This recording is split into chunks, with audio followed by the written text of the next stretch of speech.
স্বাধীনতা সংগ্রামীদের আতুর ঘর এখন ব্যবসায়িক প্রতিষ্ঠানে পরিণত। সুশীল কুমার ধারার তৈরি মাতৃভবন এখন লিজে দেওয়া হয় ব্যবসায়িক প্রতিষ্ঠান চালানোর জন্য, যা নিয়ে সরব স্থানীয় মানুষ থেকে বিরোধী সকলেই। স্বাধীনতার ঠিক পরেই 1948 সালে স্বাধীনতা সংগ্রামী সুশীল কুমার ধারা প্রসূতি মহিলাদের চিকিৎসার জন্য তৈরি করেছিলেন মাতৃভবন। দীর্ঘদিন রক্ষণাবেক্ষণের অভাবে ভগ্নপ্রায় হয়ে যাচ্ছিল এই ভবনটি। তাকে সংস্কার না করে গোপাল স্মৃতি মাতৃভবন সমিতির পক্ষ থেকে লিজে দেওয়া হয় ব্যবসায়িক প্রতিষ্ঠান চালানোর জন্য, যা নিয়ে সরব হয়েছে স্থানীয় মানুষ থেকে বিরোধীরা। অধ্যাপক হরিপদ মাইতি জানিয়েছেন, অবিভক্ত মেদিনীপুরের তমলুকের এই তাজপুর এলাকায় স্বাধীনতা আন্দোলনের একটি পীঠস্থান ছিল। এই এলাকার বেশ কিছু স্বাধীনতা সংগ্রামী মহিষাদল থানা দখল করতে গিয়ে শহীদ হয়েছিলেন। সেখানে একটা মাতৃসদন চলছিল এবং মাতৃসদন সেটা তৈরি হয়েছিল স্বাধীনতা আন্দোলনের পরে মায়েদের সেবা করার জন্য একটা প্রতিষ্ঠান হিসাবে সেটা তৈরি করা হয়েছিল। সেটা একটা গুরুত্বপূর্ণ স্থান এবং সেটা যে তৈরি হয়েছিল সেটার যে মহৎ উদ্যোগ, মহৎ উদ্দেশ্য, একটা প্রেরণা, সেটা আমরা ভুলে যাই যখন দেখি সেই মাতৃসদন আর নেই এবং সেটাকে অন্য কাজে, ব্যবসায়িক কাজে ব্যবহার করা হচ্ছে। এটা আমাদের কাছে খুবই বেদনার। আমি সরকারের কাছে আবেদন করব, সমস্ত কর্তৃপক্ষের কাছে আবেদন করব যে জায়গাগুলো আমাদের ইতিহাস দিয়েছে, গৌরবোজ্জ্বল ইতিহাস দিয়েছে, হিরণ্যপ্রভ একটা ইতিহাস আমাদের দিয়েছে, যেগুলো ইতিহাসের গর্ব, গৌরব, সেই জায়গাগুলোকে সযত্নে রক্ষণাবেক্ষণ করতে হবে। কারণ এই জায়গাগুলো থেকে আমাদের পরবর্তী প্রজন্ম তারা শিখবে যে তাদের কাছেই এই ধরনের একটা কেন্দ্র ছিল, যেখান থেকে স্বাধীনতা আন্দোলন এভাবে আবর্তিত হয়েছিল, এভাবে রূপ নিয়েছিল, সেটা তারা ভাববে।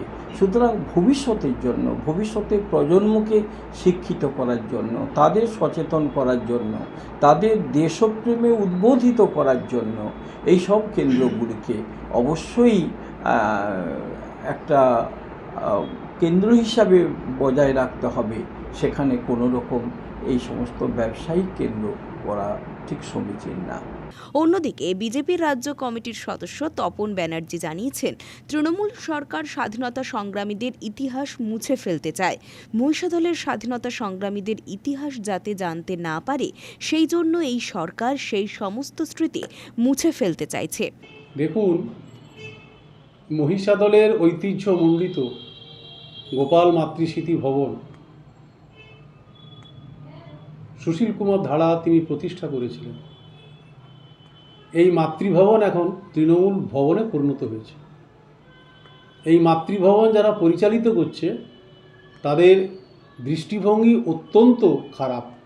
কারণ মাতৃভবনে যে ধরনের সেবামূলক কর্মসূচি সুশীল ধারা মহাশয় চালু করে গিয়েছিলেন, নারীদের, মহিলাদের চিকিৎসা এবং অন্যান্য পরিষেবা যাতে করে মানুষ পায়, এবং স্বাধীনতার পর এই বিষয়গুলি মানুষের কাছে মাতৃস্মৃতি ভবনের মধ্য দিয়ে মানুষের কাছে তুলে ধরা এবং দেখানো, কিছু হাতের কাজও তখন ছিল।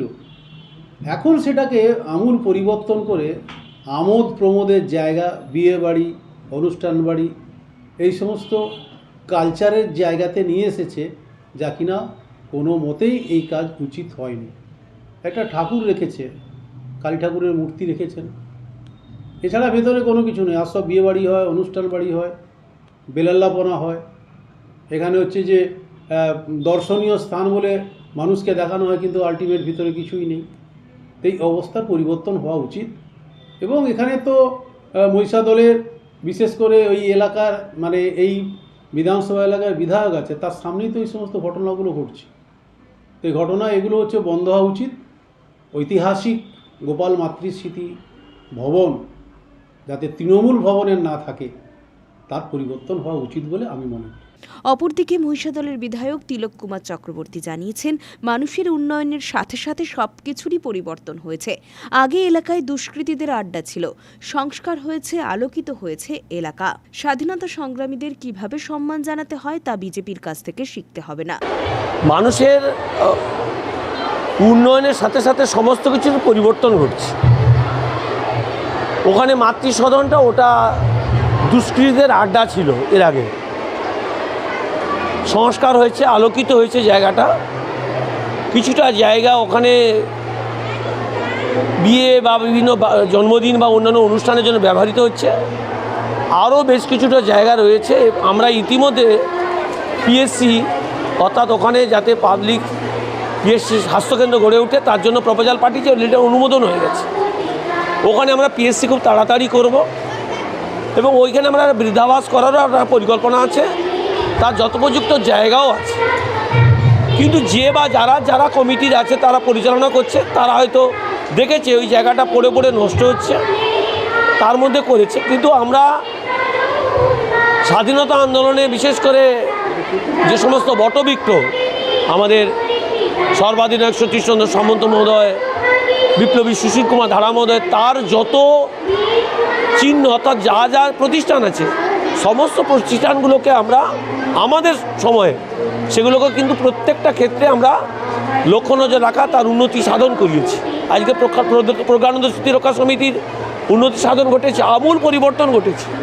ঠিক তেমনি আজকে গান্ধী কুটির, যেখানে 5 দিনের অনুষ্ঠান হতো, সেখানে 7 দিনের অনুষ্ঠান এবং সেখানে ব্যাপকতা বেড়েছে। স্বাধীনতা আন্দোলনের সেনানীরা যারা ধর্ষিতা হয়েছিলেন মাসুরিয়াতে, সেই শহীদ বিধিটা ভেঙে যাচ্ছিল, সেটাও আমরা করেছি। এখন যারা বিরোধী তারা কোনো কাজ করে না, তারা ওই ধরনের কথাবার্তা বলে। মানুষের পরিবর্তন ঘটছে, পরিবর্তনের সঙ্গে সঙ্গে মানুষের বিভিন্ন চাহিদা আসছে, চাহিদার সঙ্গে তাল মিলিয়ে হয়তো ওরা ওখানে করেছে একটা, তবে ওখানে কোনো অসামাজিক কাজ যেটা হতো সেটা এখন আর হয় না। কিন্তু ওই কমিটি আমাদেরকে আবেদন করেছে যে যথেষ্ট জায়গা আছে যাতে এখানে পিএসসি করা হয়, এখানে বৃদ্ধাবাস করা হয়, তার জন্য যতটা জায়গা প্রয়োজন আমরা জায়গা দেবো। তো ওদের যে চিন্তা ভাবনা সেটা করা হবে। আমরা প্রথম পর্যায়ে হয়তো কাউকে বলেছিলাম যে ওটা এই ধরনের কাজে যাতে ব্যবহৃত না হয়, কিন্তু তারা দেখলো যে দিনের পর দিন এই প্রতিষ্ঠানটা পড়ে পড়ে নষ্ট হচ্ছে। বিশেষ করে সিপিএমের আমলে যিনি প্রয়াত হয়েছেন তমালিকা পণ্ডা সেট, সেই সময় তিনি সভাপতি ছিলেন। ওই প্রতিষ্ঠানটায় কোনোরকম কোনো ছিল না, আলো জ্বলতো না, অন্ধকারে পড়ে থাকতো। সন্ধ্যেবেলা হলে ওখানে গাঁজা মদের আড্ডা হতো, দুষ্কৃতীদের আড্ডা হতো। আজকে সেখানে আলোকিত হয়েছে, মানুষ সামাজিক কাজে সেই জায়গাটাকে ব্যবহার করে। স্বাধীনতা সংগ্রামীদের আতুরঘর এখন ব্যবসায়িক প্রতিষ্ঠানেই পরিণত, সেই নিয়ে জোর রাজনৈতিক জল্পনা রাজনৈতিক মহলে। রঞ্জন মাইতির রিপোর্ট, খবর বিসিবিএস।